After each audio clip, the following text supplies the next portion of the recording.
Bom, então vamos lá. Vocês acham que há polêmica sobre a autoria desse ataque no Irã, e eu concordo que há polêmica. Eu concordo que nós não podemos cravar. Mas não há mesmo polêmica em relação ao assassinato do senhor Aruri, número 2 do Hamas, no subúrbio sul de Beirute. Não há a mesma polêmica em relação ao assassinato do general Moussaoui, número 1 do Irã na Síria, no subúrbio sul de Damasco.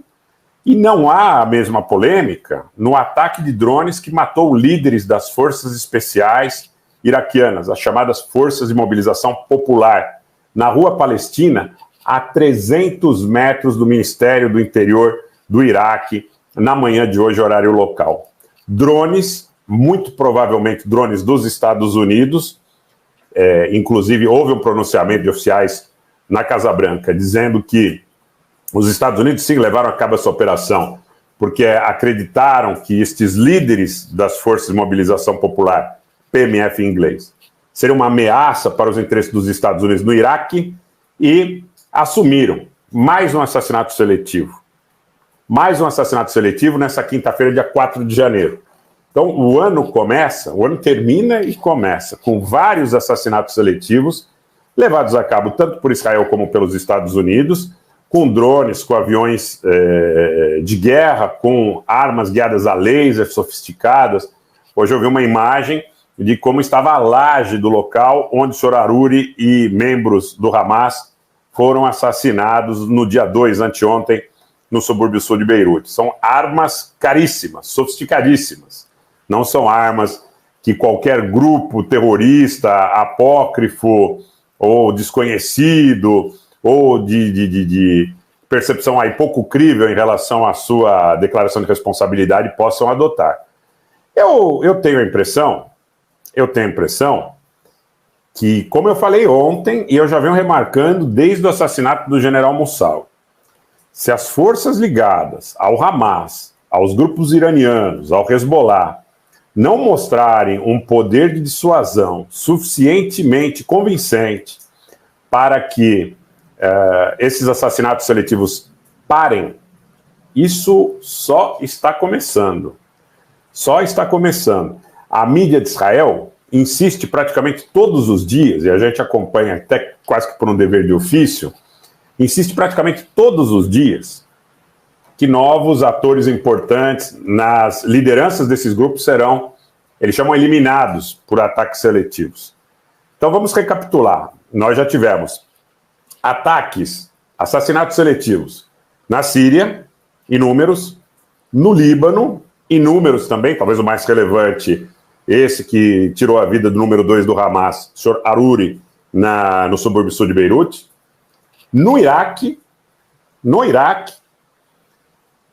provavelmente também nesse mesmo intervalo de tempo no Irã, ainda que não sejam situações tão publicamente conhecidas.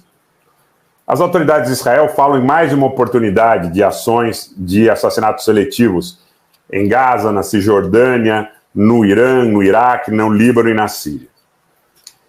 Então, o conjunto da obra nos leva a crer no seguinte, que se não houver um poder dissuasório suficientemente convincente por parte desses grupos, do que é convencionado hoje chamar de eixo da resistência, esses assassinatos seletivos, eles não só continuam, como eles passarão a atingir figuras mais importantes.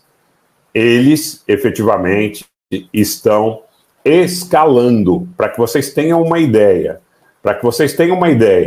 Nós falamos já da morte do número 1 do Irã na Síria, do número 2 do Hamas no Líbano, rumores de que Israel estaria organizando operações, inclusive de assassinatos dentro da Turquia e do Catar, tá? De lideranças do Hamas, e ações, inclusive, do lado egípcio, do portão de Rafah, pese as reclamações do governo egípcio.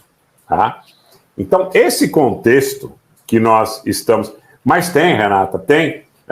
Quando eu falei assassinato seletivo, naturalmente, você sabe que milhares de pessoas morreram em Gaza. Mas, quando a gente fala em assassinato seletivo, a gente fala em um alvo pré-determinado. Então, isso realmente também em Gaza aconteceu desde o último dia desde o último dia 7 de outubro. Militarismo global está dizendo aqui, o Irã combate o ISIS na Síria. É verdade, militarismo global, isso é verdade. Inclusive o próprio general Qassem Soleimani, que era o objeto dessa homenagem no dia de ontem, porque foi a 700 metros do seu túmulo, tanto a primeira como a segunda explosão aconteceram num local muito próximo.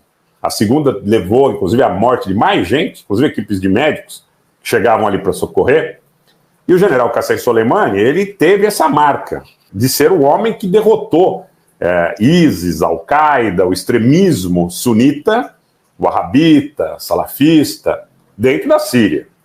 A gente sabe que quem efetivamente comprou essa briga em nome do governo sírio, ao lado das forças sírias, ao lado das milícias ligadas, inclusive ao Partido Baas sírio, outras agremiações, inclusive ligadas aos iemenitas, tá? Aos Houthis que participaram desses embates, ligados a grupos iraquianos que atuaram de maneira consorciada com os grupos iranianos ali, mas o grande líder dessa organização que derrotou o ISIS, inclusive dentro da Síria, inclusive no deserto de Palmira, inclusive no deserto de Erzor, inclusive na fronteira de Abu Kamal, onde hoje existe um posto de passagem entre Caim no Iraque e Abu Kamal na Síria, foi o general Qassem Soleimani. Então parece crível, a priori, que o ISIS potencialmente seja antipático aí ao general Qassem Soleimani, sua memória, e pode ser que tenha sido o ISIS, tá? É o que a gente chama de versão de superfície. É uma versão de superfície hoje que muito facilmente as grandes redes, as grandes mídias já tomaram. Globo, CNN, Le Monde, Wall Street Journal, The New York Times, quer dizer, Deutsche Welle, quer dizer, essas grandes redes de mídia global estão dizendo, olha, o Irã compreende que o autor do assassinato em massa que ocorreu ontem, próximo da região de Kerman, foi o ISIS. No canal Rogério Nitablian, eu tenho a responsabilidade de dizer, há um vídeo circulando nas redes sociais com muitas atipicidades em relação ao que se demonstrou anteriormente como sendo o ISIS e que merece observação. Merece observação. Agora, vamos supor que os iranianos façam uma investigação e cheguem à conclusão que foi um grupo ligado ao ISIS e que eventualmente opera de dentro do Afeganistão. Vocês podem esperar que efetivamente os iranianos levarão a cabo alguma operação contra esse grupo dentro do Afeganistão. Hoje já havia vídeos nas redes sociais mostrando o movimento de tropas em direção à fronteira afegã, e pode ser que realmente os iranianos cheguem à conclusão que foi um grupo que operou a partir do Afeganistão e busquem essa represália lá dentro.